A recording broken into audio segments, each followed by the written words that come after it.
eu ia fazer um vídeo configurando um MikroTik no modo cliente, que é aquelas instalações zona rural, né, onde você tem que conectar o PPoE, criar um servidor DHCP para o cliente pegar IP, fazer o NAT. Só que aqui eu vou falar diferente para você. Estou aqui com a internet. Aqui é como se fosse nosso concentrador. E aqui é a ONU, como se fosse a cidade. E o roteador do cliente. Onde aqui tem um computador.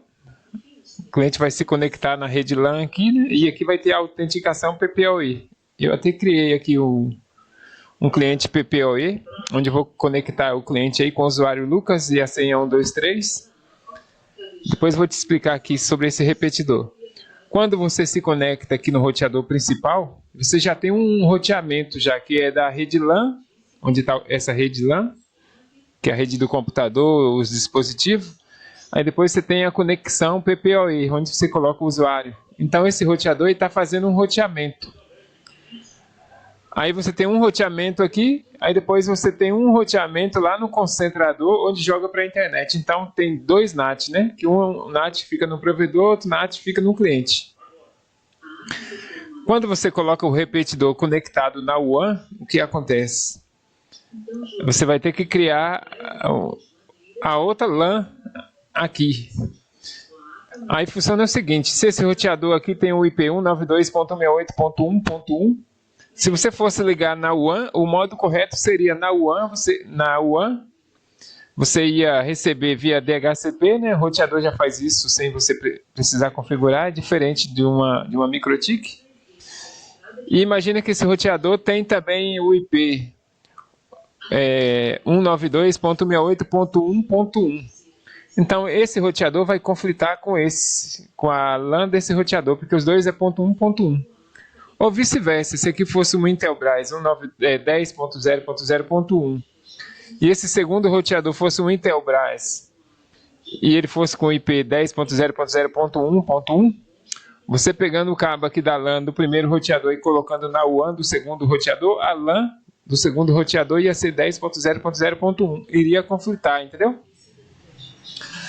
O modo correto, errado, né? O modo correto e errado ainda seria você ir no segundo roteador e trocar o IP da LAN para 192. Imagine que esse aqui é 10.0.0.1. O segundo roteador você ia colocar 192.68.1.1, diferente da LAN, entendeu? Aí sim, você ia ter uma rede, mas mesmo assim com um duplo NAT. O modo correto, agora que eu vou te falar para você eliminar esse NAT e deixar apenas os dois NAT. Aqui no caso, aqui, se você fosse fazer desse jeito, você ia ter um NAT, né? Aqui, outro NAT aqui e outro NAT lá no provedor. Você tem 3 NAT. Sendo que os clientes que a gente instala normal na cidade, na fibra ou na zona rural, você tem apenas 2 NAT, que é a NAT do roteador principal e a NAT do provedor, né, para a internet. O segundo roteador aqui, se você fosse fazer do modo correto, imagine que esse roteador principal é 10.0.0.1.